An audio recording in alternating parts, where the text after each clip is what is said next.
Bonsoir. Bonsoir, mesdames.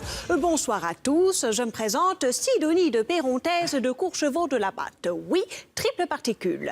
Et comme j'aime à le rappeler, les particules, c'est comme les héritages. C'est mieux qu'on s'en vient par trois.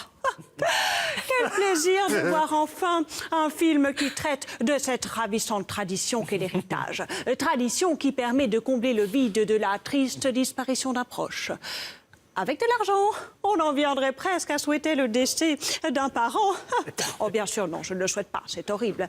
Horrible, mais terriblement lucratif. Je dois d'ailleurs la plupart de ma fortune au terrible départ de ma défunte grand-mère maternelle, Bertille de Péronthèse de Courchevaux.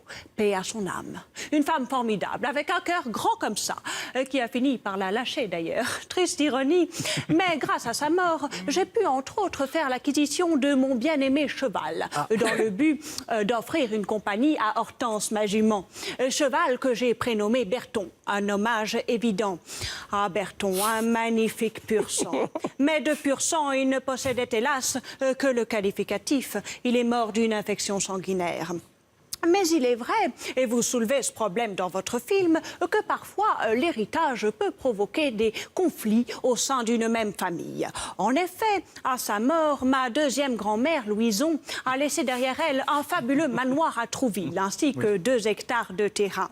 Eh bien, ma sœur Pétunia en désirait le tiers, qu'elle n'a naturellement pas obtenu. C'est moi l'aînée. Je lui ai dit, mon cul, Pétunia, tu n'auras que le potager, où tu pourras aisément te planter, parce qu'elle s'appelle Pétunia. Vous l'avez? Oui. Oui. Dans la famille, nous héritons de l'argent, mais aussi d'un certain sens de l'humour. Enfin, j'ai fini par céder. Je ne veux pas de ce manoir. Trouville, c'est surfait. Bon, oui. Et le temps y est si mauvais. Regardez demain matin, toutes ces précipitations, ça me donne la nausée. On relèvera seulement 6 degrés à Trouville.